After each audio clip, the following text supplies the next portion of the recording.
Hello friends, carbon and compound chapter का अगला topic है homologous series. Homologous series compound की एक ऐसी सीरीज होती है जिसमें कार्बन चेन में हाइड्रोजन को एक सेम फंक्शनल ग्रुप सब्सटीट्यूट करता है, उसको रिप्लेस करता है। इस प्रकार की सीरीज को हम कहते हैं होमोलोगस सीरीज। इसकी दूसरी डेफिनेशन है कि होमोलोगस सीरीज में जो सक्सेसिव कंपाउंड होता है वो अपने पिछले कंपाउंड से CH2 ग्रुप से डिफर करता है। यानी तीन कंपाउंड है, उसमें जो आगे वाला कंपाउंड होगा वो पीछे वाले कंपाउंड, आगे वाले और पीछे वाले कंपाउंड में CH2 यूनिट का डिफरेंस होगा। होमोलोगस सीरीज अब पढ़ते हैं। You have seen that carbon atoms can be link together to form chains of various length. आपने देखा जो कार्बन एटम्स हैं वो आपस में जुड़कर चेन्स बनाते हैं और ये चेन अलग अलग लेंथ की हो सकती है। These chain can be branched also, और ये चेन ब्रांचिंग पैटर्न में भी हो सकती है। In addition, hydrogen atom or other atoms on these carbon chain can be replaced by any of the functional group that we saw above. और इसके अलावा इन कार्बन की चेन में जो हाइड्रोजन एटम्स होते हैं या फिर जो दूसरे एटम्स होते हैं उनको कोई फंक्शनल ग्रुप भी रिप्लेस कर देता है, उनकी जगह कोई दूसरा फंक्शनल ग्रुप ले सकता है। The presence of a functional group such as alcohol decides the properties of the carbon compound regardless of the length of the carbon chain. अगर किसी कार्बन चेन में कोई फंक्शनल ग्रुप है, जैसे कि एग्जांपल के तौर पर उसमें फंक्शनल ग्रुप अल्कोहल है, तो ये अल्कोहल फंक्शनल ग्रुप उस कार्बन कंपाउंड की प्रॉपर्टी को डिसाइड करेगा, चाहे उस कार्बन चेन की लेंथ कितनी भी बड़ी हो। वो कार्बन उसमें कितने भी ज़्यादा हो सकते हैं, लेकिन फंक्शनल जो कंपाउंड की प्रॉपर्टी डिपेंड होगी वो करेगी अल्कोहल पर। कंपाउंड की प्रॉपर्टीज अल्कोहल पर डिपेंड करेगी। Example, the chemical properties of CH3OH, C2H5OH, C3H7OH and C4H9OH are all very similar. जैसे कि कंपाउंड दिए गए हैं CH3OH, इसमें एक कार्बन है, C2H5OH इसमें दो कार्बन है, मेथेनॉल एथेनॉल दो कार्बन, C3H7OH प्रोपेनॉल इसमें तीन कार्बन और इसमें चार कार्बन ब्यूटेनॉल में। लेकिन इन सब की प्रॉपर्टी, केमिकल प्रॉपर्टी सिमिलर होगी। इन सब की केमिकल प्रॉपर्टी क्यों सिमिलर होगी? क्योंकि इनमें फंक्शनल ग्रुप सभी में सेम है। फंक्शनल ग्रुप किस पर डिपेंड करता है? जो केमिकल प्रॉपर्टीज है वो डिपेंड करती है फंक्शनल ग्रुप पर, ना कि कार्बन चेन पर। Hence, such a series of compound in which the same functional group substitute for hydrogen in a carbon chain is called a homologous series. तो compound की ऐसी सीरीज जिसमें कार्बन चेन में hydrogen को एक same functional group substitute कर रहा है, रिप्लेस कर रहा है, इस प्रकार की सीरीज को हम कहते हैं homologous series. Let us look at the homologous series that we saw earlier in table 4.2. Table 4.2 में जो हमने होमोलोगस सीरीज देखी थी वो फिर से देखते हैं। If we look at the formula of successive compound से, अगर हम सक्सेसिव कंपाउंड का फॉर्मूला देखें बढ़ते हुए क्रम में, तो पहला कंपाउंड था CH4, दूसरा कंपाउंड था C2H6। अगर इनका डिफरेंस देखें, डिफरेंस निकालने के लिए यहां पर दो कार्बन है, यहां पर एक कार्बन है, तो दो कार्बन में से एक कार्बन गया, कितना बचा? एक कार्बन। इधर 6 हाइड्रोजन है, इधर 4 हाइड्रोजन है, 6 में से 4 हाइड्रोजन गए, बचे कितने? 2 हाइड्रोजन। तो इसमें कितने का डिफरेंस आ रहा है? अगर इसमें से इसे घटा रहे हैं तो CH2 का। These differ by CH2 unit. अब आगे की बात करें, C2H6 और C3H8, इसमें डिफरेंस निकाले, 3 में से 2 गया, 1 कार्बन, 8 हाइड्रोजन में से 6 हाइड्रोजन गए, 2 हाइड्रोजन, तो यहां पर भी कितना आ रहा है? CH2 यूनिट का डिफरेंस। अब वो टेबल भी हम देख लेते हैं।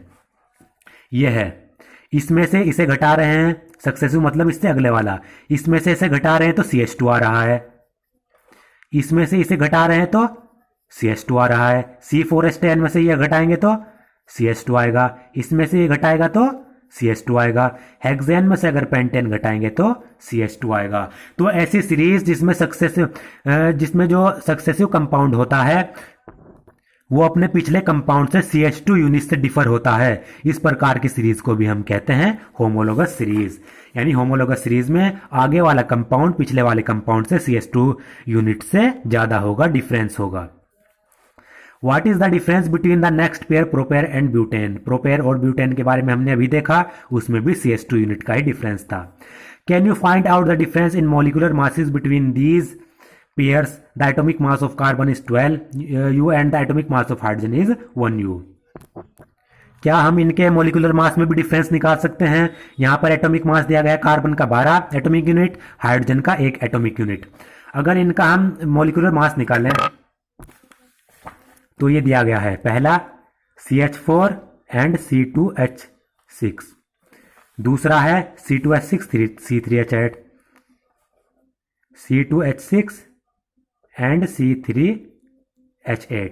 तो मोलिकुलर मास निकालने के लिए CH4 का अगर मोलिकुलर मास निकाले तो कार्बन का एटॉमिक मास कितना होता है 12, और कार्बन का एटम क्या कितना है यहां पर 1, तो 12। हाइड्रोजन के एटम कितने हैं यहां पर 4, हाइड्रोजन का एटॉमिक मास 1 होता है तो 1 इंटू 4, क्योंकि 4 एटम है तो 12 प्लस 4 कितने आ गए 16 एटॉमिक मास आया इसका मोलिकुलर मास। इसका निकाले C2H6 का अगर अब निकाले तो कार्बन यहां पर 2 हैं और एक कार्बन का 12 होता है तो 12 इंटू 2 प्लस हाइड्रोजन 6 हैं, एक हाइड्रोजन का 1 होता है तो 1 इंटू 6, तो 12 टू जा 24 प्लस 6 1 जा 6 30। इन दोनों का अगर डिफरेंस निकालें तो डिफरेंस कितना आ जाएगा 30 माइनस 16 इज इक्वल टू 14। अब इसमें निकालें C2H6 का हम निकाल चुके हैं 30, C2H6 का 30 आ गया।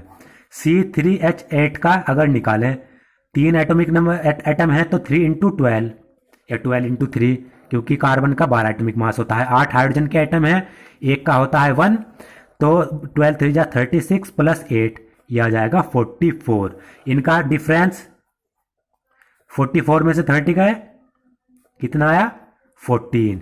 यानी इनका जो होमोलोगस सीरीज होती है उनमें सक्सेसिव कंपाउंड में जो डिफरेंस होता है वो भी सेम रहता है उनके मोलिकुलर मास में।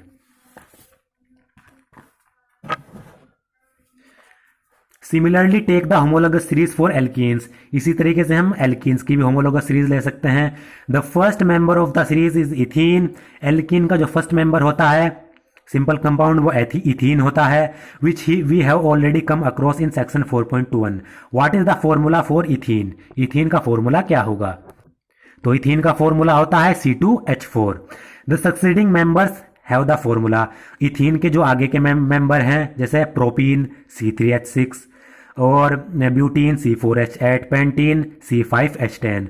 Do these also differ by CH2 in it. क्या इनमें भी CH2 का डिफरेंस है। अब अगर देखें इथीन का फॉर्मूला C2H4, C3H6 में से घटाएं 3 कार्बन में से 2 कार्बन गए, 1 कार्बन बचा, 6 हाइड्रोजन में से 4 हाइड्रोजन गए, CH2 बिल्कुल सही आ रहा है। इसका देखें 4 में से 3 गए, 1 कार्बन बचा, 8 में से 6 हाइड्रोजन गए, 2 बचे, हाइड्रोजन बिल्कुल सही है। 5 में से 4 गए 1, 10 में से 8 गए 2, तो इन सभी में भी CH2 का ही डिफरेंस आ रहा है। तो ये भी क्या है होमोलोगस सीरीज है। Do you see any relation between the number of carbon and hydrogen atom in this compound. क्या आप इनमें कार्बन और हाइड्रोजन एटम के बीच में कुछ रिलेशन देखते हैं इन कंपाउंड में। The general formula for alkenes can be written as CnH2n। Alkenes का जनरल फॉर्मूला होता है CnH2n। इसके ऊपर मैंने वीडियो बनाई हुई है। एल्कीन्स, एल्काइंस और एल्केन्स इन तीनों के जनरल फॉर्मूला भी उसमें दिए गए हैं, जहां पर n है 2 3 4। Number of carbon atom start होते हैं एल्कीन में 2 से स्टार्ट होते हैं। Can you similarly generate the general formula for alkanes and alkynes. क्या आप इसी तरीके से एल्केन्स और एल्काइंस का फॉर्मूला भी जनरेट कर सकते हैं। एल्केन्स का फॉर्मूला था, एल्केन का था CnH2n प्लस 2 और यहां पर n की वैल्यू स्टार्ट होती है 1 से। इसी तरीके से एल्काइन का जो फॉर्मूला था वो है CnH2n माइनस 2। यहां पर भी n की वैल्यू 2 से स्टार्ट होगी। As the molecular mass increase in any homologous series, a gradation in physical properties is seen। जैसे जैसे किसी होमोलोगस सीरीज में मोलिकुलर मास बढ़ता चला जाता है तो उसकी फिजिकल प्रॉपर्टीज में भी ग्रेडेशन देखा जाता है। ग्रेडेशन का मतलब है उसमें भी इंक्रीमेंट देखा जाता है, चेंज देखा जाता है। This is because the melting and boiling point increase with increasing molecular mass.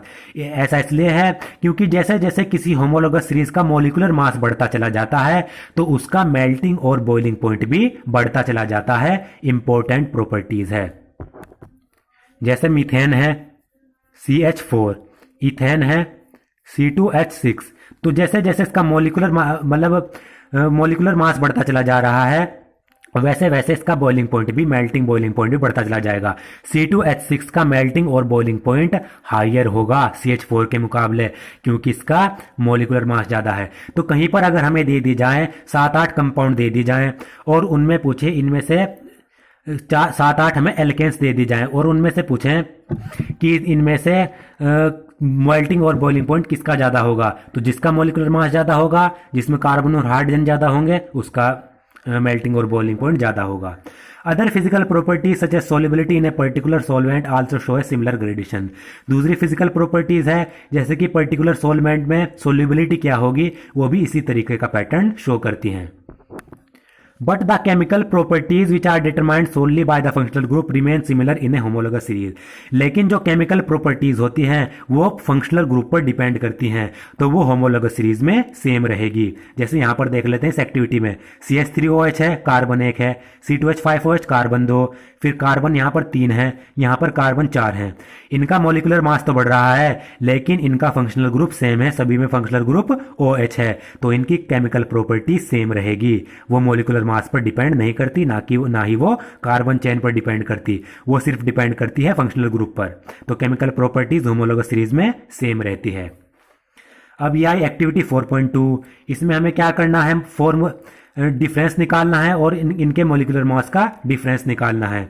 जैसे CH3OH है, C2H5OH है, कार्बन 2 में से एक कार्बन गया, एक कार्बन बचा। हाइड्रोजन 5 है, हाइड्रोजन 3 है, 5 हाइड्रोजन में से 3 हाइड्रोजन गए, 2 बचे। एक OH है पूरा, यहाँ पर भी एक OH है, एक OH में से एक OH गया, कैंसिल हो गया, 0 बचे। CH2 का डिफरेंस आया। इसी तरीके से 3 में से 2 गए, 1 बचा। 7 में से 5 गए, 2 बचे। OH में से OH गया, CH2। तो सभी में क्या आ रहा है, CH2 का डिफरेंस आ रहा है। इसमें भी CH2 का डिफरेंस आएगा। अगर इनके मोलिकुलर मास निकालें हम, एक का निकाल देता हूं, बाकी सब आप निकाल सकते हैं। CH3OH, इसका कार्बन का 12, हाइड्रोजन 3 है, एक मोलिकुलर मास होता है। ऑक्सीजन का मोलिकुलर मास 16 होता है, एक इसमें हाइड्रोजन है, इसका 1 होता है। तो 12 और 3 15 प्लस 16 और 1 17, तो कितने हुए, 17 3 20 और 12 32। अगर इसका निकाले C2H5OH, कार्बन इसमें 2 है, तो 2 इंटू 12 प्लस 5 हाइड्रोजन है, 5 इंटू 1 प्लस ऑक्सीजन 16 होता है, एक ही है, 16 एटॉमिक मास होता है, हाइड्रोजन 1 होता है। तो ये आ गया 12 2 जा 24 प्लस 5 1 जा 5 प्लस 16 और 1 17। यहां पर कितना आ गया, 17 5 22, 24 और 22। ये आ गया 4 2 6, 2 2 और 4, ये आ गया 46। तो इनमें कितना डिफरेंस आया, 46 में से अगर 32 गए हम, ये आएगा 14 का डिफरेंस। दूसरे में देखें C2H5 का हम निकाल चुके हैं 46। C3H7OH का अगर हम निकालें, C3H7OH, कार्बन 3 है, तो 12 3 जा 36, 7 इंटू 1 प्लस ऑक्सीजन का 16 1, तो ये आ जाएगा 36 प्लस 7 प्लस 17, तो ये आ जाएगा 36 प्लस 24, ये आ जाएगा 6 4 10, 2 3 2 5 और 1 6, ये आ गया 60। 60 में से अगर 46 गए, डिफरेंस फिर वही आ रहा है 14। तो इसके और इसके बीच में भी 14, इसके और इसके बीच में 14 का डिफरेंस, इसके और इसके बीच में भी 14 का डिफरेंस ही आएगा। इनमें सिमिलरिटी दिखाई देती है। Arrange this alcohol increasing carbon atoms के, तो कार्बन एटम सबसे पहले ये आएगा, फिर ये आएगा, फिर ये आएगा, उसके बाद ये आएगा। इंक्रीजिंग कार्बन एटम में इस तरीके से हम इसको रख सकते हैं। इसी तरीके से इसमें दूसरे फंक्शनल ग्रुप के कंपाउंड की होमोलोगस सीरीज जनरेट करनी है, उसमें आप दूसरा फंक्शनल ग्रुप CHO ले सकते हैं, इसी तरीके से वो भी जनरेट कर सकते हैं। दोस्तों, आज का मेरा वीडियो अगर आपको पसंद आया तो प्लीज़ मेरे चैनल को सब्सक्राइब करें और इस वीडियो को ज़्यादा से ज़्यादा शेयर करें।